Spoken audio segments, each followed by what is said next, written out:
Yup, that's me. But to really understand what the shout out meant to me, we've got to go back to 1 year ago. Welcome to Psych IRL. My name is Donna. A year ago, I used to work for this vacation rental company in Los Angeles who specialized in renting luxury vacation rental homes, sort of like the ones you see behind me right now. So my job there was to manage the social media pages, and I also did drone videos and real estate photography.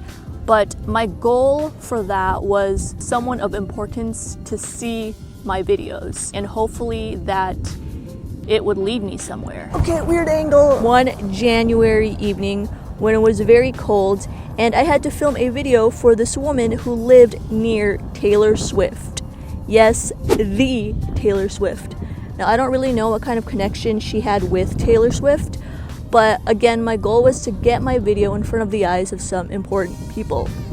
And yeah, so that day finally came. And I was really excited, but unfortunately that shoot was a disaster. The homeowner was your typical snobby LA rich personality, and she was just overall very rude. And we were supposed to film this epic outdoor drone shot video of the exterior of her house, and we were going to use that to promote on Instagram. And so this is kind of how it works in the business. Homeowners want as many people to rent their homes, but sometimes they can't do that alone, so they get companies or agents to do that for them. And when these companies or agents get a sale, they get a commission from the owner. And that's what we were trying to do. We were promoting her house on Instagram, and we were going to get a commission from that sale. This epic exterior drone video turned into something else. Instead of that, she saw the footage and was actually impressed by the shots, and she wanted to do a home tour with the drone. She wanted to fly the drone indoors and do a home tour. One, you can't do that because it's very dangerous to fly the drone inside unless you're Casey Neistat. Two, the DJI Phantom 4 is not meant for flying indoors. The quality is just not going to be good. Despite me trying to convince her this, she really wanted to do it, and we ended up doing it. But I did manage to convince her that we should, instead of flying it, we should just hold it and walk around because it had a gimbal. So there's that. So in the middle of me and my coworkers shooting this home tour, she grabbed the drone and said, you know what, I can do this myself. She literally took the drone and did the whole thing, well, half of it, by herself. After all that, I was just happy to get out of there. And I produced the edit anyway, but I looked back at the footage she took, and as expected, it was. But again, I just produced it anyway, and it was the company paying me and not her. This was just a little bonus thing for her. I wonder what kind of people live here. Like, consider this a loss. I took the L, moved on with my life, but a week later, we actually got an email from her. And I got excited again because I thought that maybe she liked it. And here's what the email said. But honestly, I'm a bit disappointed with the video. I took a much better one on my iPhone. The first few shots, except for the stairs, are weak, like of the pool with roof and apartment over the garage for so long, which is not attractive. You guys need someone who has an eye for this stuff to do these shots. I can do a much better job, and it shouldn't be like that. I think there's a much better way to say if you're unhappy with someone's work. It may not sound that bad from an outsider, to be honest, but as someone who has made videos and who has dreamt of just making movies for a living, ever since I was 10 years old, I've had this dream. It sounds so dumb, but I have. To hear that from someone of importance who has worked with Hollywood type people sucks. And you start doubting your own abilities. You start thinking that maybe I'm not good at this. But I've always been someone that thrives on hate, as weird as that sounds.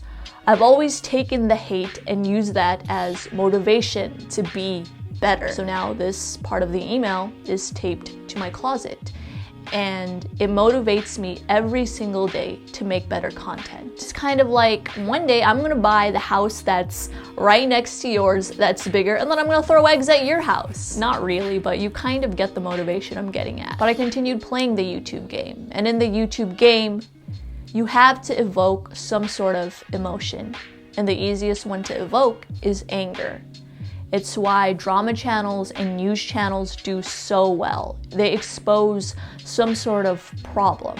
so I did it too. Now, I'm not saying that my videos are all lies, but all I did was highlight the negative stuff, and I forgot that positive things happen too. So when someone in my comment section, thank you for suggesting this video, by the way, Lee Gordon, when someone suggested that I make a video about how Shane was staying relevant after all these years, I was kind of torn on whether to do it or not, because it was such a positive video, and I've never banked on positivity before. I didn't think it worked. For years, I banked on negativity. My first viral video was actually in high school, where I made a commentary video about Jesse Slaughter. And if you don't know who that is, look it up. But I said some very not nice things, and my video just went viral. I felt so bad though at that time that I just deleted the channel. But Shane was the first person I've ever subscribed to on YouTube. The first video that I've seen of his was the DMV one with Shanae, and I thought it was so funny. The one thing that inspires me most about Shane is his ability to take the ideas, the movies, the sketches, the skits in his head, and just share that with a large amount of people. Yeah, that's how YouTube works. But traditionally in Hollywood media, you have these middlemen, these Hollywood executives, and then you have the creator, and then you have the audience. In order for the creator to get their content out to the audience, they have to go through these middlemen. And the thing is, you have to look a certain way, or your ideas have to be Hollywood. And I'm not saying that Hollywood movies are all bad, because a lot of good stuff does come out from Hollywood, but I think by sometimes it stifles a lot of creativity. And the no's are sometimes content that people want to watch. And I think Shane did this. He said, you know what? I don't care about your opinions. I know out there that there are a group of people that really want to watch my content. And with YouTube, that's what he did. And he was right, and he was successful at it.